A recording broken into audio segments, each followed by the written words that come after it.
far beyond the lands where the tribes of Israel were traveling. In the dry regions east of the great river, there lived a man whose name carried unusual weight among kings and rulers. His name was Balaam. Unlike the prophets of Israel who spoke openly about the covenant with the God of Abraham, Balaam existed in a strange and mysterious place between worlds. He was known as a man who could hear the voice of heaven, a man whose words carried power that others feared to ignore. Across the ancient Near East, kings believed that blessings and curses spoken by certain holy men could shape the fate of entire nations. When armies marched into battle, rulers did not rely on swords alone. They sought divine favor. They sought words that could tilt the invisible balance between victory and destruction. And Balaam was known as a man whose words carried such weight. Stories traveled far beyond the city where he lived. Merchants passing along desert roads spoke of a prophet whose pronouncements never seemed to fail. Some said that when Balaam blessed a land, prosperity followed, crops grew strong, cities flourished, and enemies kept their distance. But when Balaam pronounced a curse, the opposite occurred. Misfortune spread like a shadow. Whether those stories were exaggerated by frightened listeners or built upon real events hardly mattered anymore. Over time, reputation had turned Balaam into something larger than an ordinary man. He had become a figure kings paid attention to. The place where Balaam lived, the town of Petha near the Euphrates, sat along the trade routes that connected distant civilizations. Travelers moving between kingdoms often stopped there, bringing news from lands hundreds of miles away. Through them, Balaam heard everything: wars, new rulers rising to power, cities falling under siege, and more recently, a strange and troubling story spreading across the deserts and valleys of the region. It was a story about a people unlike any other, the people of Israel. For years, these tribes had wandered through the wilderness after escaping slavery in Egypt. At first, many nations ignored them, assuming that a group of former slaves traveling through the desert could hardly become a threat to established kingdoms.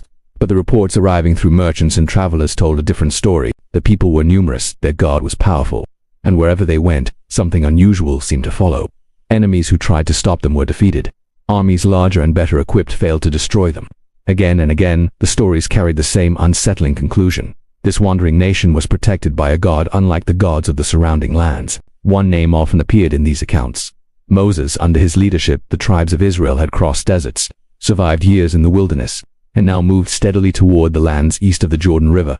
For some rulers in the region, the movement of Israel was little more than distant news, but for others it was a reason for fear. Among those watching closely was a powerful ruler who governed the land of Moab. His name was Balak. From his vantage point, Balak had begun receiving the same troubling reports Balaam had heard. The Israelites had already defeated powerful enemies during their journey. Their camps stretched across the plains in numbers that seemed impossible to count. To Balak it looked like a storm approaching his borders. And storms could destroy kingdoms. Military strength alone did not comfort him. Even a large army could not guarantee victory against a people who appeared to carry divine protection with them. The stories about their God were unsettling enough to force Balak into an uncomfortable realization. If the God of Israel fought for them, ordinary warfare might not be enough. So Balak began searching for another solution. In the ancient world, kings often turned to spiritual weapons when physical ones seemed uncertain. Blessings and curses were believed to shape the unseen forces surrounding nations. If a powerful prophet spoke against an enemy, perhaps the protection surrounding that enemy could be broken. And when Balak asked his advisors who possessed such influence, one name quickly emerged: Balaam. Far away in his distant home, Balaam lived quietly compared to the kings who sought his attention. His house was simple compared to royal palaces, yet visitors arriving there often carried heavy purses filled with silver and gold. Payment for blessings, payment for curses, payment for access to whatever mysterious power allowed Balaam to hear the voice of heaven. It was not unusual for messengers to arrive at his door. Some came from wealthy merchants hoping to secure divine favor for trade journeys. Others represented rulers facing political conflicts or military threats. But the group of riders approaching his home one evening carried a message far more serious than most. They were messengers from the court of Balak. Their arrival stirred curiosity among the people living nearby. Travelers from Moab rarely came this far unless the matter was important. When they reached Balaam's house, the envoy spoke with the careful respect reserved for someone whose influence was widely feared. They explained the situation plainly. A vast people had emerged from Egypt. They now covered the land like a blanket of locusts, and they were approaching the territory of Moab. Balak believed ordinary warfare would fail against them, so instead he sought something far more powerful. He wanted Balaam to pronounce a curse upon the Israelites. If the prophet, whose words carried divine authority, spoke against them, perhaps their protection would collapse. Perhaps the invisible favor surrounding them would disappear. And if that happened, Balak believed his armies could defeat them. The envoys did not arrive empty-handed. They brought gifts: silver, gold, promises of honor and reward from the king himself. To many men, the offer would have been irresistible. A powerful ruler asking for help, accompanied by wealth and prestige beyond what most people could imagine. But Balaam did not answer immediately. Despite his reputation as a prophet who served kings for payment, he understood something important about the request he had just heard. The people Balak wanted cursed were not ordinary wanderers. They were the people whose God had defeated Egypt, the people who walked under the leadership of Moses. And somewhere deep within Balaam's mind, a quiet question began to form. What would happen if a man tried to sell the words of God for gold? That question would soon lead Balaam into a decision that would test not only his reputation but his soul. And the road ahead would reveal whether a prophet who could hear the voice of heaven would remain faithful to it, or attempt to trade it for a king's reward. Night fell quietly over the house of Balaam, and the envoys from the court of Balak waited for an answer that might change the fate of nations. Their journey had been long, and the message they carried was simple but urgent. The king of Moab feared the advancing people of Israel and wanted Balaam to pronounce a curse against them. They had spoken with the confidence of men who believed their offer could not possibly be refused. After all, the king had promised reward, honor, and wealth beyond what most men could ever imagine. Yet Balaam had not answered immediately. Instead, he had asked the envoys to remain for the night while he sought the will of the God whose voice he claimed to hear. When darkness finally settled and the house grew quiet, Balaam found himself alone with the weight of the request resting heavily upon his mind. This was no ordinary matter. Across the lands of the Near East, stories about the people of Israel had spread like wildfire through trade routes and wandering caravans. Merchants who passed through distant cities carried the same remarkable tales, that these people had once been slaves in Egypt but had escaped through events so strange and powerful that entire nations whispered about them. Travelers spoke about plagues that had shattered the pride of Egypt, about a sea that had opened before the fleeing slaves, and about a leader named Moses who claimed to speak directly with the God who ruled heaven and earth. Some stories grew exaggerated with every retelling, as most ancient stories did, but even exaggerations often carried a core of truth. Balaam knew that the God of Israel was not like the countless local gods worshipped by neighboring nations. Something about this God was different, and the fear of that difference had reached even the throne of Moab. As the night deepened, Balaam sought the answer he had promised the envoys. According to the ancient account recorded in the book of Numbers, God came to him with a question that forced the prophet to explain everything he had heard. Balaam told the story plainly. Messengers had arrived from the king of Moab, frightened by the growing presence of Israel. Their king believed the Israelites were too numerous and too powerful to defeat in battle, so he had turned to another weapon, word spoken by a prophet believed to carry divine authority. Balak wanted Balaam to curse the people of Israel so that their protection might disappear and Moab's armies could defeat them. Balaam spoke these words aloud, perhaps already sensing what the answer might be. The response came with unmistakable clarity. God told Balaam that he must not go with the men who had come from Moab, and he must not curse the Israelites because they were blessed. It was not a complicated message. There were no hidden meanings or conditions attached. The people of Israel had been chosen and blessed by God, and no human prophet could undo what heaven had declared. The matter should have ended there. Balaam had asked for guidance and received a direct command. When morning light spread across the hills surrounding Balaam's home, the envoys from Moab waited with quiet anticipation. They had every reason to believe the prophet would accept their request. Kings rarely sent messengers across long distances without expecting success, especially when silver and gold were involved. But Balaam stepped outside and delivered an answer that surprised them. He told the men to return to their country because the Lord had refused to allow him to go with them. The statement was short and final. Balaam did not attempt to soften the refusal or negotiate a compromise. He simply declared that the God he served had forbidden him from joining them. The disappointment among the envoys was immediate. Their mission had failed before it truly began. There was little they could do but mount their horses and begin the long journey back to Moab. The road stretching southward carried them through dusty valleys and across dry plains until eventually they arrived again in the presence of their king. When they stood before Balak, they delivered the news directly. Balaam had refused to come. For Balak, the message was deeply troubling. The reports about Israel had already filled him with anxiety. He had watched as their camps spread across the plains near his borders, and every news story about their victories against other kings made his fear grow stronger. If Balaam, the prophet whose words were believed to carry divine power, would not come to curse them, then Balak's plan seemed to collapse before it even began. Yet the king was not a man who was easily accepted defeat. Instead of abandoning the idea, he decided to try again. Balak concluded that perhaps the first offer had not been impressive enough. Wealth had always been one of the most persuasive forces in human history, and if Balaam had turned away from the first proposal, perhaps a greater reward would change his mind. The king therefore prepared a second delegation, but this time he chose men of far greater status. These were not ordinary messengers. They were princes and high officials from his courtmen whose presence alone would communicate the seriousness of the king's desire. Along with them came promises of honor, influence, and riches far greater than before. When this new group arrived at Balaam's house, their approach carried an unmistakable sense of authority. They spoke the king's message carefully, repeating his request but expanding the promise that came with it. Balak would reward Balaam with great honor. He would give him whatever he desired. All the prophet needed to do was come to Moab and pronounce a curse upon Israel. To most men, such an offer would have sounded irresistible. Imagine a king willing to grant any reward. Imagine the wealth that could be gathered in a single moment. Balaam listened quietly as they spoke, and when they finished he gave an answer that sounded both strong and faithful. He declared that even if Balak were to give him all the silver and gold in his palace, he could not do anything beyond the command of the Lord his God.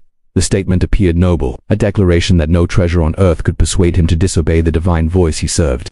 But then Balaam said something that revealed a subtle shift inside his heart. Instead of sending the envoys away immediately, he asked them to remain for the night so that he could see whether the Lord would tell him anything more. It was a curious request. God had already spoken clearly the first time. The answer had been no. Yet Balaam now seemed willing to ask again, as though hoping that heaven might reconsider if the reward were large enough. The envoys agreed to stay, and as night returned to Balaam's house once more, the prophet stood at a quiet crossroads between obedience and temptation. The command of God had been unmistakable. Yet the promise of wealth and honor whispered another possibility into his thoughts. And somewhere deep within his heart, the dangerous idea had begun to grow that perhaps the gift God had given him, the ability to hear the voice of heaven, might somehow be turned into something a king was willing to pay for. The second night settled heavily over the house of Balaam, and the presence of the officials from the court of Balak filled the air with quiet pressure. These men were different from the first envoys who had arrived days earlier. They carried themselves with greater authority, dressed in garments that revealed their rank, and spoke with the confidence of men who believed they represented a king powerful enough to persuade anyone. Their message was direct and carefully delivered. Balak feared the growing nation of Israel, whose camps now spread across the plains near the borders of Moab like a rising tide. Reports had reached the king that wherever these people traveled, enemies fell before them.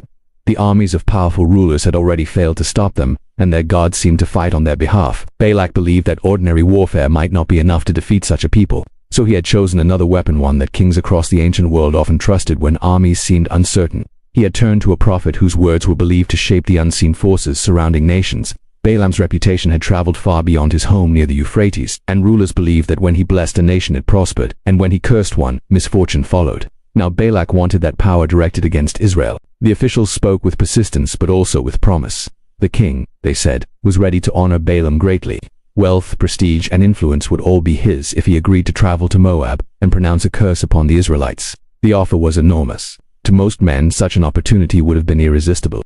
A king's favor could transform a life overnight, lifting a man from relative obscurity into the circle of royal influence and reward. Yet Balaam had already faced this request once before.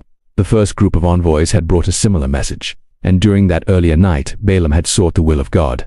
The answer had been unmistakable. He must not go with them, and he must not curse the people of Israel because they were blessed. The message had been clear, leaving no room for negotiation. Balaam had delivered that refusal to the first delegation and sent them back to Moab, but now the request had returned with greater force. The officials standing in his house carried promises richer than before, and their presence stirred something deeper within Balaam's thoughts. When he spoke, his answers sounded strong and faithful. He declared that even if Balak gave him all the silver and gold in his palace, he could not go beyond the command of the Lord his God. The statement made him appear loyal and righteous, the kind of prophet who could not be bought with wealth. Yet immediately after saying those words, Balaam revealed the quiet struggle growing inside him. Instead of sending the officials away as he had done before, he asked them to stay the night so that he could seek another answer from God. The request was subtle but dangerous because the command he had already received had been perfectly clear. God had said no. By asking again, Balaam revealed that the offer of wealth and honor had begun to whisper possibilities into his mind. That night Balaam once again turned his attention toward the voice he claimed to hear from heaven. The scriptures record that God responded in a way that allowed Balaam to continue down the path his heart was already choosing. He was told that if the men had come to summon him, he could go with them. But there was one unbreakable condition. He must speak only the words that God gave him. The permission did not remove the warning. Balaam might travel to Moab, but he would not control the message he carried. When morning arrived, Balaam rose early and prepared for the journey. The Moabite officials must have felt satisfaction when they saw him ready to leave with them. Their persistence had succeeded. The prophet who had refused the first offer was now accompanying them back to their king. Yet the deeper reality of the moment was far more complicated. Balaam's outward obedience masked a heart that had begun to drift toward the reward waiting ahead. The promise of wealth and honor had stirred something powerful inside him, and though he still claimed loyalty to God, his motivations were no longer pure. The journey began under the rising sun as Balaam mounted his donkey and followed the road leading toward Moab. The officials rode alongside him, their horses kicking up dust as they traveled across the rugged landscape of hills and dry valleys. For Balaam, the long road ahead offered plenty of time for reflection. Somewhere beyond the horizon stood the court of Balak, where riches and prestige awaited him if he satisfied the king's request. Yet the command he had received from God remained clear in his mind. He could only speak what God told him to say. These two realities, temptation and obedience, now walked side by side in his thoughts as the travelers continued along the winding path. What Balaam did not realize was that heaven itself had taken notice of the motives shaping his journey. Though he had technically been permitted to travel, the deeper intention behind his decision revealed a dangerous desire growing inside him. The scriptures say that God's anger burned because Balaam had set out with a heart drawn toward the reward offered by Balak, and so, somewhere along the road, an unseen figure appeared ahead of them. An angel of the Lord stood in the path with a drawn sword in his hand, ready to stop the prophet whose heart had begun drifting away from obedience. None of the travelers saw the angel standing there, not Balaam, and not the officials riding beside him, but the donkey Balaam rode saw him clearly. The animal suddenly veered off the road into a nearby field, refusing to continue forward. Balaam, unaware of the angel blocking their path, assumed the donkey was simply being stubborn, irritated and embarrassed in front of the Moabite officials. He struck the animal and forced it back onto the road. The journey continued for a short distance until the road narrowed between two vineyard walls. Once again the angel stood ahead with a drawn sword. The donkey saw him and panicked, pressing itself against one of the stone walls to avoid the terrifying figure. In doing so, it crushed Balaam's foot painfully against the stones. The prophet's irritation turned into anger, and he struck the donkey again. Still the animal moved forward reluctantly, trembling beneath him. Eventually the road narrowed so tightly that there was no space to turn aside, either to the right or to the left. The angel stood directly in the path again, leaving no way around him. When the donkey saw the angel this third time, it simply collapsed beneath Balaam, refusing to take another step toward the deadly presence ahead. Balaam's anger exploded. Convinced that the animal had humiliated him in front of the Moabite officials, he began beating the donkey repeatedly. What happened next became one of the strangest and most unforgettable moments recorded in the Bible. The donkey spoke. The animal turned its head toward Balaam and asked why it had been struck 3 times. In the heat of his anger, Balaam answered as though the situation were normal, complaining that the donkey had made a fool of him and declaring that if he had a sword in his hand he would kill it. The donkey then asked another question, reminding Balaam that it had served him faithfully for years and had never behaved this way before. The simple truth of the question began to break through Balaam's anger. Had the donkey ever refused him like this? The answer was obvious. No. At that moment, the Lord opened Balaam's eyes. Suddenly he saw what the donkey had seen all along. Standing directly in front of him in the road was the angel of the Lord holding a drawn sword. Terror replaced anger instantly. Balaam fell face down on the ground, realizing that the animal he had been beating had actually saved his life. The angel spoke with piercing clarity, explaining that Balaam's path was reckless and corrupt. If the donkey had not turned aside those 3 times, the angel would have killed Balaam and spared the animal. The message was unmistakable. Balaam's heart was moving in a dangerous direction, drawn toward the reward promised by Balak rather than toward obedience to God. The prophet who believed he could balance divine authority with a king's payment now lay face down in the dust before a heavenly messenger holding a sword. The road to Moab had already become far more dangerous than he had imagined, and the warning standing before him made it clear that the gift he possessed, the ability to hear the voice of God, was not something he could trade for gold without facing the consequences. The journey resumed after the terrifying encounter on the road, but nothing about the atmosphere around Balaam was the same as before. Only moments earlier he had been lying face down in the dust, staring at the drawn sword of an angel sent by God himself. The memory of that moment remained sharp in his mind as he rose slowly from the ground. The Moabite officials traveling with him had not seen the angel, yet they had witnessed the strange behavior of the donkey and the sudden collapse that had brought the caravan to a halt. To them it must have looked like confusion, perhaps even embarrassment for the prophet they had come so far to escort. But Balaam knew the truth. Heaven had intercepted his journey, and the message had been unmistakable. His path was reckless, his intentions were dangerous, and the gift he possessed, the ability to hear the voice of God, was not something he could manipulate for personal gain. When the angel spoke again, the words carried both warning and permission. Balaam was told to continue the journey with the men, but he must speak only the message given to him by God. There would be no negotiation, no adjustments, and no hidden compromises. The prophet could travel to Moab, but the words he spoke there would not belong to him. They would come from God alone. Balaam agreed immediately. What else could he do after staring at the edge of a divine sword? Yet beneath that submission, another layer of thought still lingered quietly inside him. The promise of reward had not disappeared. The wealth offered by Balak was still waiting at the end of the road.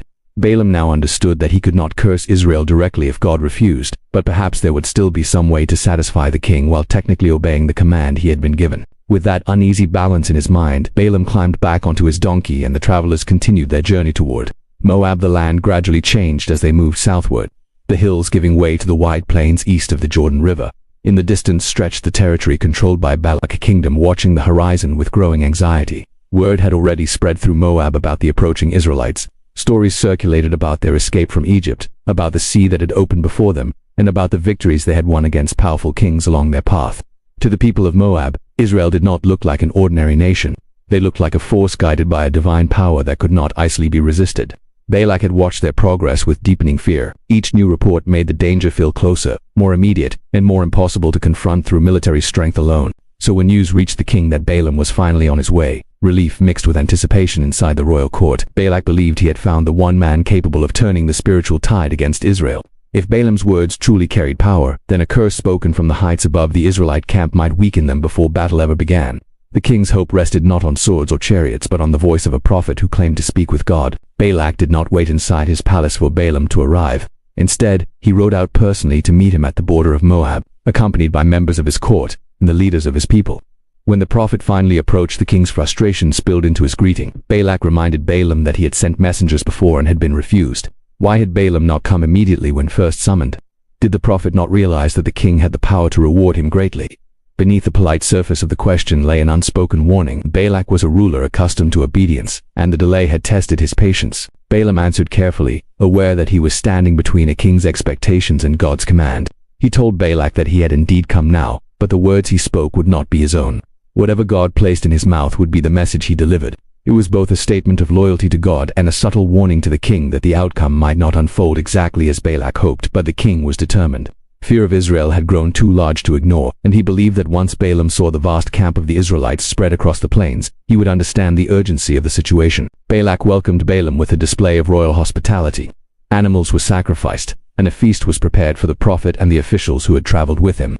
The next morning the king took Balaam to a high place overlooking the land where the Israelites had camped. From that elevated vantage point, they could see part of the massive community of tents stretching across the valley.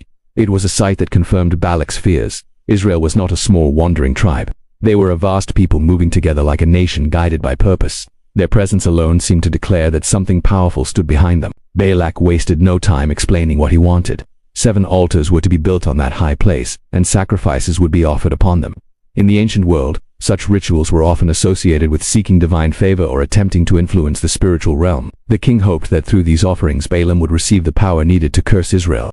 The altars were constructed as commanded, and sacrifices of bulls and rams were prepared upon each one. Smoke rose into the sky as the rituals were completed. Then Balaam stepped away from the king. He told Balak to remain beside the offerings while he went to seek the message that God would give him. The moment carried enormous tension. The king believed that the elaborate sacrifices and the presence of a powerful prophet would soon produce the curse he desired. Balaam walked away from the altars knowing that whatever message came next would determine the direction of everything that followed. Somewhere beyond the sight of the king and his court, Balaam waited for the voice of God, and once again that voice came, but the message given to the prophet was not what Balak expected. Instead of words of destruction or judgment against Israel, the message that formed in Balaam's mind carried an entirely different tone. It spoke of blessing. It spoke of protection. It spoke of a nation that could not be cursed because God himself had chosen to bless them. When Balaam returned to Balak, the king waited eagerly, expecting the curse that would weaken his enemies. The altars still smoked from the sacrifices. The leaders of Moab stood silently nearby, watching the prophet whose words were believed to shape destiny. Balaam opened his mouth to speak, and the message that came out carried the authority of heaven itself. But instead of the curse Balak had demanded, the words that echoed across the hillside became something entirely different. They were not words of destruction. They were words of blessing spoken over the very nation Balak feared most. In that moment, the king realized that the prophet he had summoned might not be the weapon he believed he had purchased, and Balaam himself began to understand that no matter how powerful a king's reward might be, the voice of God could not be twisted to serve human ambition. The confrontation between divine authority and royal expectation had only just begun, and the tension between them would grow even sharper in the moments ahead. The smoke from the sacrifices drifted slowly into the morning sky as Balaam returned from seeking the message of God. The altars built by order of Balak still burned with the remains of the offerings, 7 bulls and 7 rams sacrificed in the hope that heaven might turn against Israel. The king stood beside the altars surrounded by princes and warriors, his eyes fixed on the prophet he had worked so hard to summon. This was the moment he had waited for. From the high ridge where they stood, the vast camp of the Israelites could be seen stretching across the valley below, their countless tents scattered across the plains like white stones beneath the desert sun. To Balak, the sight was unsettling. The people seemed endless, their numbers far greater than he had imagined. Every report he had heard about them now felt terrifyingly real. If this nation continued advancing through the region, Moab would almost certainly fall. Balak had not gathered Balaam here for ceremony or spectacle. He had brought him here for one purpose: to speak a curse strong enough to break Israel's strength before war ever began. The king gestured toward the valley below, as though presenting the enemy to the prophet whose voice would soon shape their fate. The princes of Moab waited in tense silence. Everyone present believed they were about to witness something powerful, an ancient ritual where divine forces would be called upon to destroy a nation. Balaam stood still for a moment, his eyes drifting across the wide plains where the Israelites camped. He could see their tribes arranged in careful order, the center of their camp marked by the sacred tent where the presence of their God was believed to dwell. It was an orderly sight, disciplined and purposeful, unlike the chaotic gatherings of wandering tribes that many kings were accustomed to confronting. Something about the arrangement of Israel revealed that they were not simply a people moving randomly across the land. They moved as a nation guided by authority. They moved as a people who believed that the God who led them was still watching over them. Balaam opened his mouth to speak. Balak leaned forward slightly, eager to hear the words that would weaken his enemies. But the message that came from Balaam's lips did not match the king's expectations. Instead of a curse, the prophet began with a declaration that immediately shattered the purpose of the entire gathering. Balaam spoke of how Balak had summoned him from distant lands, calling him to curse the people of Israel. Yet the prophet explained that he could not curse those whom God had not cursed. He could not condemn those whom God had not condemned. The words fell heavily across the hillside. For Balak the meaning was unmistakable. Balaam was not cursing Israel at all, he was refusing to do it. The prophet continued speaking, describing Israel not as a vulnerable nation but as a people set apart. He spoke of them as a nation dwelling alone, not counted among the ordinary kingdoms of the world. Their identity was different. Their protection came from a source far beyond military strength. Balaam's voice carried a strange mixture of admiration and awe as he described the countless descendants of Israel, comparing their numbers to the dust of the earth. The blessing grew stronger with each sentence, painting a picture of a people protected and multiplied under the watchful care of God. Balak's expression darkened as the realization spread through his mind. The prophet he had summoned to weaken Israel had done the exact opposite. Instead of curses, Balaam had spoken words that sounded like honor and admiration. The king could hardly believe what he had just heard. Anger rose inside him quickly, and when Balaam finished speaking, Balak turned toward him with open frustration. "What have you done to me?" the king demanded. His voice carried the tension of a man whose plan had begun to collapse. He reminded Balaam why he had been brought there in the first place. The prophet had been hired to curse Israel, not to bless them. Yet Balaam remained calm in his response. He reminded the king of something he had already said before the journey even began. He could only speak the message placed in his mouth by God. The answer did little to ease Balak's frustration. From the king's perspective, the solution seemed obvious. Perhaps Balaam had simply chosen the wrong vantage point. From the high ridge where they stood, only a portion of the Israelite camp could be seen. Maybe the prophet needed to see a different part of the nation in order to deliver the curse properly. Determined not to give up so easily, Balak proposed another attempt. He led Balaam to a different location known as the Field of Zophim, a place on the slopes of Mount Pisgah where another view of the Israelite camp could be seen. Once again the king ordered 7 altars to be built. Once again bulls and rams were sacrificed upon them. Smoke rose into the sky a second time as the ritual repeated itself. Balak waited beside the offerings while Balaam stepped away once more to seek the message of God. For Balaam, the situation had become increasingly uncomfortable. He stood between two powerful forces, the unchanging command of God and the relentless expectation of a king who refused to accept failure. Somewhere in Balaam's mind, the promise of Balak's reward still lingered. If only there were some way to satisfy the king without directly disobeying God. But every time Balaam sought the voice of heaven, the answer remained the same. God would not curse Israel. When Balaam returned to Balak the second time, the king watched him closely, hoping that the prophet's words might finally align with his request. The silence on the mountain felt heavy as Balaam prepared to speak again. The princes of Moab leaned forward slightly, listening for the first sound of the curse that would destroy their enemy. But once again the words that came from Balaam's mouth were not curses. They were blessings. The prophet declared that God was not like human beings who change their minds or speak false promises. If God had blessed Israel, that blessing could not simply be reversed because a king desired it. Balaam spoke with a clarity that made the situation painfully obvious. No magic ritual, no sacrifice, and no payment of gold could overturn what God had already decided. Israel stood under divine favor, and nothing Balaam said could change that reality. The word struck Balak like a blow. His plan was unraveling again. 2 attempts had been made, 2 sets of sacrifices offered, and both times the prophet had spoken blessings instead of curses. Yet the king's fear of Israel was so powerful that he refused to abandon the effort. Instead, he proposed one final attempt. There was another place, higher and more remote, from which the Israelite camp could be seen from yet another angle. Perhaps from there the outcome would be different. Balak still believed that somehow Balaam could be persuaded to deliver the curse he needed. But neither the king nor the prophet fully realized that the story unfolding on those mountain heights was no longer about a curse at all. It was about something far deeper. It was about a man who possessed a gift from God but had begun to desire the reward offered by kings. And it was about a king who believed that divine power could be purchased like a weapon. As Balaam followed Balak toward the next mountain, the tension between those two ideas grew stronger with every step. The wind moved slowly across the high ridges of Moab as Balaam followed the determined steps of Balak toward yet another vantage point overlooking the plains where Israel had camped. The king refused to accept the outcome of the first two attempts. In his mind, failure was not proof that the plan was impossible. It was merely proof that they had not yet found the correct way to make it succeed. Fear had taken root too deeply inside him to abandon the effort. Every report about the people of Israel had made them seem larger, stronger, and more unstoppable. Their victories in the wilderness, the strange stories about their deliverance from Egypt under the leadership of Moses, and the rumors about a God who fought for them had all combined into a single terrifying possibility in Balak's mind. If Israel continued moving forward unchecked, Moab would not survive. The king therefore led Balaam to the summit of another mountain ridge known as Peor, a place that overlooked the vast wilderness where the Israelite camp stretched across the plains. From that height the view was even more striking than before. The tents of Israel covered the land like a living city, ordered and structured in careful arrangement around the sacred center of their camp. Smoke from their cooking fires drifted upward into the open sky. From a distance, the entire nation looked less like wandering refugees and more like a people guided by an invisible authority. To Balak the sight was alarming. To Balak it was something else entirely. For the third time, the king ordered 7 altars to be built. Stones were gathered, sacrifices prepared, and once again bulls and rams were offered upon the fire.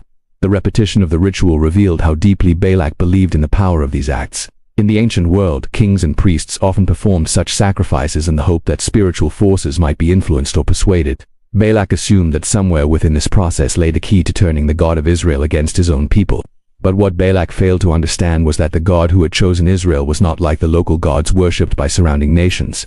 This was not a deity whose favor could be purchased with ritual offerings or manipulated through the words of a prophet. Something else had begun to change inside Balaam as well. During the earlier attempts, he had stepped away from the altars to seek the message of God in the hope that perhaps some different answer might appear. But now, standing on the heights of Peor with the enormous camp of Israel spread out below him, Balaam no longer sought hidden omens or secret signs. The message of God had already been made clear again and again. Israel was blessed. No curse could change that. The prophet seemed to understand now that there was no reason to search for a different message, because heaven had already spoken with complete authority. As Balaam looked across the valley, something remarkable happened. The ancient account tells us that the Spirit of God came upon him. In that moment, the prophet, who had once considered the wealth of kings, suddenly found himself overwhelmed by a vision far greater than any reward Balak could offer. Instead of seeing Israel as a threat, Balaam saw them through the perspective of divine purpose. The nation that frightened Balak appeared in Balaam's eyes as a people carefully chosen and protected by God himself. When Balaam began to speak, the words carried a power that seemed almost prophetic in scope. His voice echoed across the heights as he described the beauty and strength of Israel's camp. He compared their tents to valleys spreading wide across fertile land and to gardens planted beside flowing rivers. The imagery was striking. Rather than describing a vulnerable nation wandering in the wilderness, Balaam portrayed Israel as something flourishing and unstoppable, like trees planted beside water that could never be easily uprooted. Balak listened in growing disbelief. This was not merely another refusal to curse Israel. The prophet's words had become even more powerful in the opposite direction. Balaam spoke about the strength that would rise from Israel, comparing it to a lion that could not be easily challenged. He spoke of victories that would come against their enemies and of a future king whose power would rise higher than the surrounding nations. To Balak, every sentence sounded like the collapse of the plan he had carefully arranged. The king's frustration exploded into anger. He struck his hands together in rage, the sharp sound echoing across the mountain as he turned toward Balaam with burning eyes. 3 times he had asked the prophet to curse Israel. 3 times Balaam had done the exact opposite. Instead of weakening Israel, the prophet had proclaimed blessings over them that sounded like declarations of future greatness. Balak could no longer contain his anger. He told Balaam to leave immediately and return to his own land. The reward he had once promised would no longer be given. If Balaam insisted on speaking blessings instead of curses, then there was no reason for him to remain in Moab. The king's words carried both disappointment and resentment. In his mind, Balaam had wasted his time and humiliated him before his own leaders. Yet Balaam responded calmly, reminding the king of something he had already said before the journey even began. Even if Balak had filled his palace with silver and gold, the prophet could not speak anything beyond the command of God. Those words now echoed with deeper meaning. Balaam had once been tempted by the king's offer, but after the encounter with the angel on the road and the repeated messages from heaven, he understood that the gift he possessed could never be turned into a tool for human ambition. But before Balaam departed, something unexpected happened. The prophet announced that he would speak one more message, not about Israel's present condition but about their future. The words that followed would stretch far beyond the immediate fears of Moab and reach into a time that neither Balaam nor Balak could fully imagine. Balaam described a vision of a ruler rising from Israel, a figure symbolized by a star and a scepter. This ruler would bring judgment upon the surrounding nations that had opposed God's people. The prophecy carried an almost mysterious tone, hinting at events far beyond the political struggles of that moment. Even though Balaam had originally come to Moab hoping for reward, he now spoke as a man delivering a message that belonged entirely to God. For Balak, the final prophecy must have sounded like the closing of a door he could never reopen. The prophet he had summoned to protect his kingdom had instead declared that Israel's future would only grow stronger. The very nation he feared would rise to greater influence in the years ahead. When Balaam finished speaking, the strange alliance between king and prophet finally came to an end. The rituals had failed. The sacrifices had changed nothing. The attempts to manipulate divine power had only revealed a deeper truth. The purposes of God could not be bought, altered, or redirected by human desire. Balaam eventually left the mountains of Moab and returned toward his homeland. The road that stretched before him was the same road he had traveled earlier, but the journey back carried a different weight. The prophet had learned a painful lesson about the danger of allowing greed to stand beside spiritual authority. He had nearly allowed the promise of reward to draw him into conflict with the very God whose voice he claimed to hear. Far below the mountains, the camp of Israel remained exactly as it had been before, unchanged, protected, and still moving forward under the leadership of Moses. Balak's fear had not altered their destiny. Balaam's words had not weakened them, and the God who had chosen them continued guiding their path through the wilderness toward the future he had already promised them. Yet the story of Balaam was not entirely finished. Although he had refused to curse Israel directly, the struggle inside his heart had not completely disappeared. The temptation that had first drawn him toward Balak's offer would soon reveal itself, again in a different and more subtle way, one that would ultimately show how dangerous it can be when someone tries to trade the gift of God for the approval and reward of the world. And that final chapter would prove far more tragic than the king of Moab ever imagined. The mountains of Moab slowly faded behind Balaam as he began the journey away from the court of Balak, but the story of what had happened there did not end with the prophet's departure. On the surface, it seemed that Balaam had remained faithful. He had refused to curse Israel despite the promise of wealth. He had spoken only the words placed in his mouth by God. 3 times he had blessed the nation that Balak feared. Anyone watching from a distance might have concluded that Balaam had proven himself a man of integrity. Yet the deeper reality unfolding beneath the surface of these events was far more troubling, because even though Balaam had refused to openly curse Israel, the temptation that first stirred inside him when the king's messengers arrived had never fully disappeared. Gold has a way of lingering in the mind long after it has vanished from sight. Balaam had seen the power that kings possessed, the wealth stored within their palaces, the honor granted to those who served them well. Even though he had spoken truthfully when he said he could not curse Israel directly, another thought had begun to form quietly within him. If he could not oppose Israel by speaking against them, perhaps there was another way to achieve what Balak desired. Perhaps there was a path that would allow him to gain the king's favor without directly disobeying the command he had received from God. That dangerous idea slowly took shape as Balaam reflected on the nature of Israel itself. He had seen their camp from the mountains. He had recognized their strength and the blessing that rested upon them. But he also understood something else about them, something every nation eventually discovers about itself. Even the people chosen by God were not immune to weakness. The history of Israel was filled with moments where faithfulness faltered and temptation found its way into the hearts of ordinary men and women. If Israel could somehow be drawn away from their devotion to God, then the protection surrounding them might disappear on its own. This thought was subtle, but it was powerful. Instead of attacking Israel from the outside, Balaam realized that the greater danger might come from within. The idea eventually made its way back to the ears of Balak. While the biblical record does not describe every word spoken between the two men, later passages reveal the strategy that emerged from Balaam's influence. If Moab could not defeat Israel through curses or warfare, perhaps they could weaken them through seduction and compromise. The Moabite people understood how deeply their own culture revolved around religious celebrations dedicated to their gods. These festivals often involved feasting, drinking, and rituals that blurred the line between worship and indulgence. If Israel could somehow be invited into those celebrations, their spiritual devotion might begin to erode. And so a plan began to unfold. The women of Moab were sent among the Israelite camps, not as soldiers or enemies, but as companions offering friendship, celebration, and shared festivities. At first, the interactions may have seemed harmless. After all, Israel had been traveling for years through unfamiliar lands, surrounded by cultures very different from their own. Curiosity alone might have been enough to draw some of them toward these gatherings, but the invitations soon led to something deeper. The feasts were not merely social gatherings, they were acts of worship dedicated to foreign gods. One of the most prominent among these deities was Balak. The rituals surrounding this god were deeply connected to fertility worship, involving practices that stood in direct opposition to the laws that God had given Israel through Moses. As more Israelites began participating in these gatherings, something dangerous began to spread through the camp. What started as curiosity gradually turned into compromise, and compromise eventually became open participation in worship that dishonored the God who had delivered them from Egypt. The effect was devastating. Israel's strength had never come from their numbers alone. Their protection rested on their relationship with God. The moment that relationship began to fracture, the consequences were immediate. According to the ancient account, divine judgment fell upon the camp of Israel as the seriousness of their disobedience became clear. A plague broke out among the people, spreading quickly and bringing death to thousands. The camp that had once appeared so orderly and protected from the mountains of Moab was suddenly filled with grief and fear. When Moses learned what had happened, the weight of leadership fell heavily upon him once again. He understood that the crisis facing Israel was not merely a political or cultural problem, it was a spiritual collapse. The people had allowed themselves to be drawn into practices that violated the covenant they had made with God. The consequences were now unfolding before everyone's eyes. In the midst of this chaos, a moment occurred that revealed just how deeply the corruption had spread. An Israelite man openly brought a Midianite woman into his tent in full view of the community, showing no concern for the crisis unfolding around them. The boldness of that act demonstrated how far some had drifted from the reverence and obedience that once defined the nation. But the story did not end with corruption alone. A priest named Phinehas saw what was happening and acted decisively. His response brought an end to the immediate crisis and halted the spread of the plague that had begun destroying the camp. Though the moment was intense and difficult, it marked the turning point that restored order among the people and reminded Israel of the seriousness of their covenant with God. Behind all of these events, however, lay the shadow of Balaam's influence. He had not cursed Israel with words, but he had discovered a way to lead them toward a danger far worse than a spoken curse. The strategy worked because it exploited a truth that runs through the entire history of humanity.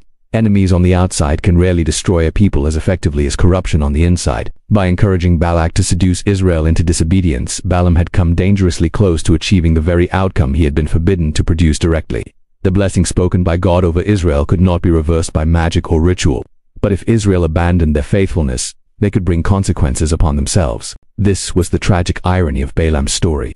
The prophet who had once heard the voice of God clearly had allowed his desire for reward to guide him toward a path of subtle betrayal. Instead of standing firmly against the king's request, he had offered a different solution, one that appeared clever but ultimately revealed the corruption growing inside his own heart. Far away from the mountains where he had once spoken blessings over Israel, Balaam's reputation would never fully recover from the consequences of that decision, because history would remember not only the words he spoke on the mountaintops, but also the dangerous counsel he gave afterward, counsel that nearly destroyed the very people he had been commanded to bless.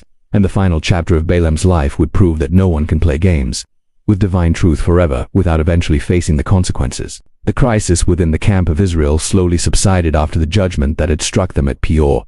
But the memory of what had happened did not disappear quickly. Thousands had died because temptation had been allowed to creep quietly into the community. What began as curiosity toward the culture of Moab had turned into participation in the worship of Baal of Peor, and the consequences had shaken the entire nation. Under the leadership of Moses, the people were forced to confront the painful truth that their greatest danger had not come from armies or curses, but from their own willingness to drift away from the covenant they had made with God. Among those who understood the gravity of the moment was the young priest Phinehas. His decisive action had halted the spreading judgment that threatened to consume the camp entirely, and his zeal for the holiness of God became a turning point that restored order among the Israelites. The nation slowly returned to its discipline and devotion, but the scars left behind by the tragedy at Peor remained a powerful warning. The people had been reminded that even those chosen and protected by God were not immune to destruction if they abandoned their faithfulness. Far from the camp of Israel, another man carried the hidden responsibility for what had taken place. Balaam had left the mountains of Moab some time earlier, returning toward his homeland with the strange mixture of success and failure that defined his story. On the surface, Balaam could claim that he had obeyed the direct command of God. He had not cursed Israel when King Balak demanded it. 3 times he had spoken blessings instead of curses. His words from the mountaintops had even contained prophetic visions describing the future strength of Israel. If the story had ended there, Balaam might have been remembered as a man who resisted the pressure of kings and remained loyal to the voice of God. But the truth was more complicated than that. Though Balaam had refused to speak a curse, the desire for the king's reward had already taken root deep within him. The temptation that began the moment Balak's envoys arrived had never fully left his heart. Instead of abandoning the king's request entirely, Balaam had quietly offered a different path, one that did not involve openly defying God, yet still moved in the direction of the king's desire. By advising Balak to lure Israel into corruption through the women of Moab and the worship of Balaam had discovered a way to weaken the people he had been commanded to bless. The strategy had almost worked. For a brief and tragic moment, Israel had indeed turned away from the God who protected them. The disaster that followed proved how dangerous Balaam's counsel had been.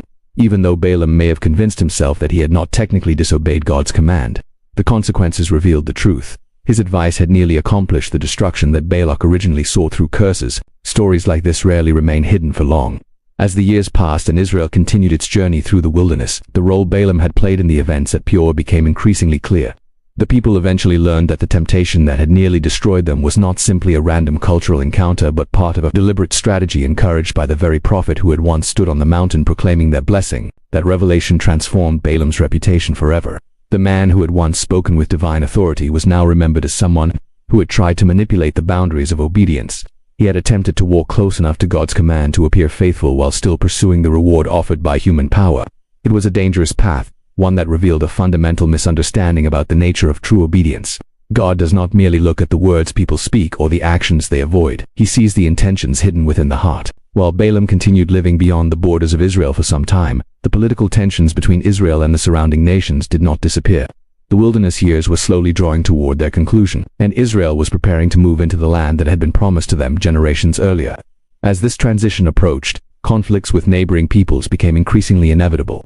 Among those nations were the Midianites, whose alliance with Moab had played a role in the events surrounding Balaam's counsel. When the time came for Israel to confront Midian, the conflict carried deeper significance than a simple territorial dispute.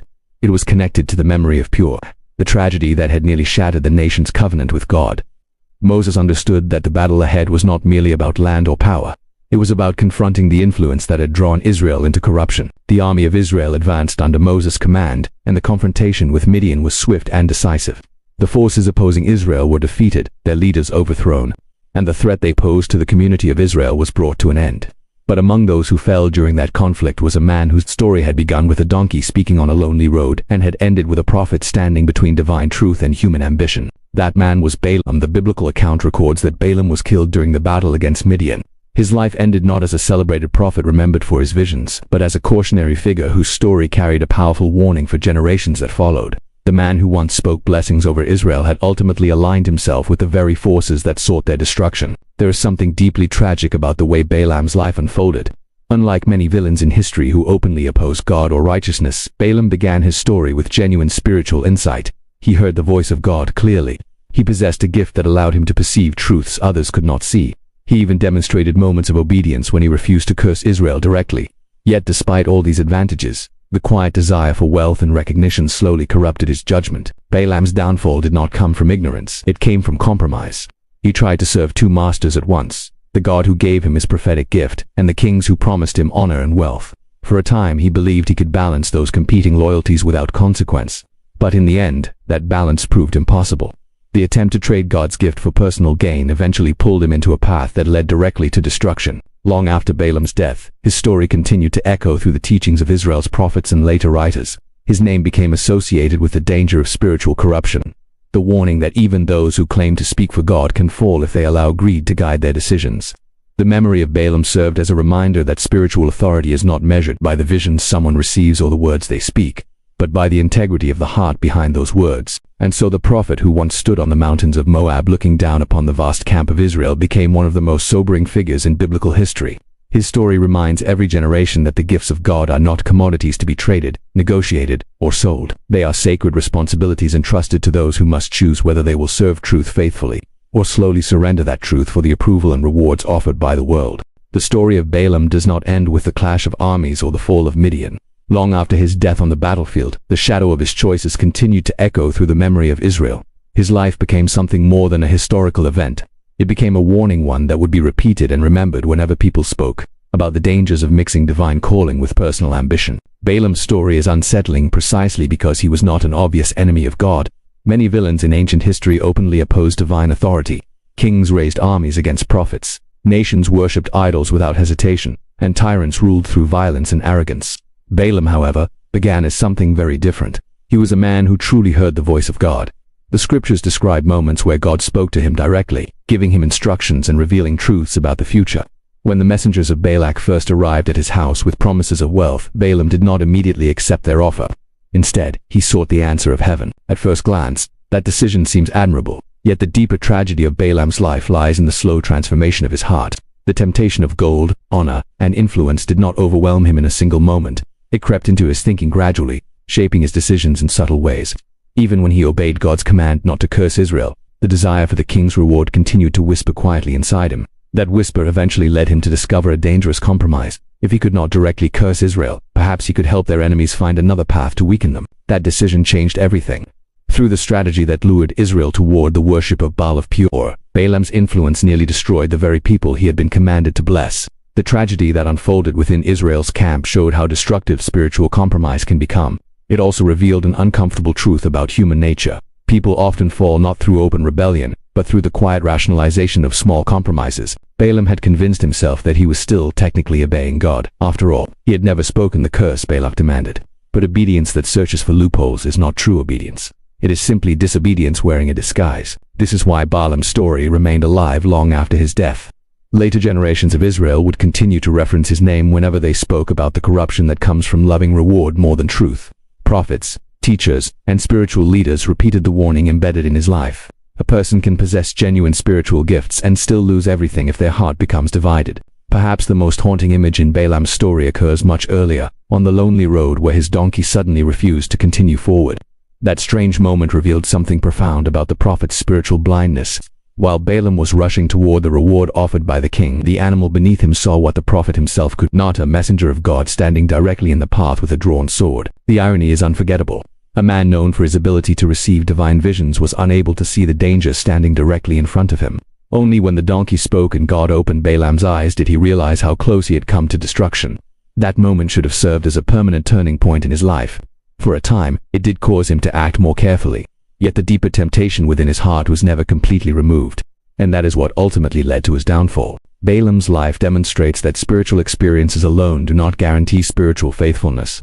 A person may witness miracles, hear divine instruction, or even deliver prophetic messages, yet still drift toward corruption if their heart begins pursuing something other than God.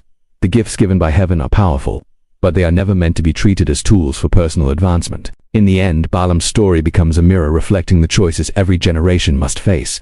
Will people treat truth as something sacred, or will they attempt to use it for their own advantage? Will they remain faithful when the rewards of compromise appear attractive? Or will they slowly trade what God has given them for the approval of powerful people? Balaam believed he could balance both worlds. He believed he could speak for God while still gaining the favor of kings. For a time, that balance appeared possible. He stood on mountain peaks declaring blessings over Israel while still entertaining the hope that the king of Moab might reward him. But the balance never lasted. Eventually, the direction of his heart revealed itself through his actions. The prophet who once spoke under the influence of God's Spirit became the man whose counsel nearly destroyed an entire nation. The voice that once proclaimed blessings became associated with betrayal. And so Balaam's life closed not with honor but with warning. Yet within that warning lies a powerful lesson that continues to echo across centuries. The story reminds readers that the greatest battles of faith are rarely fought on visible battlefields. They take place within the quiet decisions of the heart, decisions about loyalty, integrity, and the value placed on truth. Gold may shine brightly for a moment. Power may promise influence and recognition. But the story of Balaam shows that any reward gained by compromising the gifts of God will eventually fade, leaving behind only regret. In contrast, those who remain faithful even when the path of obedience seems less rewarding become part of a story far greater than their own ambition. Balaam once stood on the mountains of Moab and looked down upon the camp of Israel stretching across the plains like a vast and ordered city. From that height he spoke words that were not his own, declaring that no curse could stand against the people whom God had blessed. Those words were true. But the tragedy of Balaam's life is that while he recognized the power of God's blessing, he never fully surrendered his heart to the God who gave it. And that is why his story remains one of the most powerful warnings in all of biblical history. A reminder that the gifts of God are sacred, and that anyone who tries to trade them for personal reward will eventually discover that some things were never meant to be sold.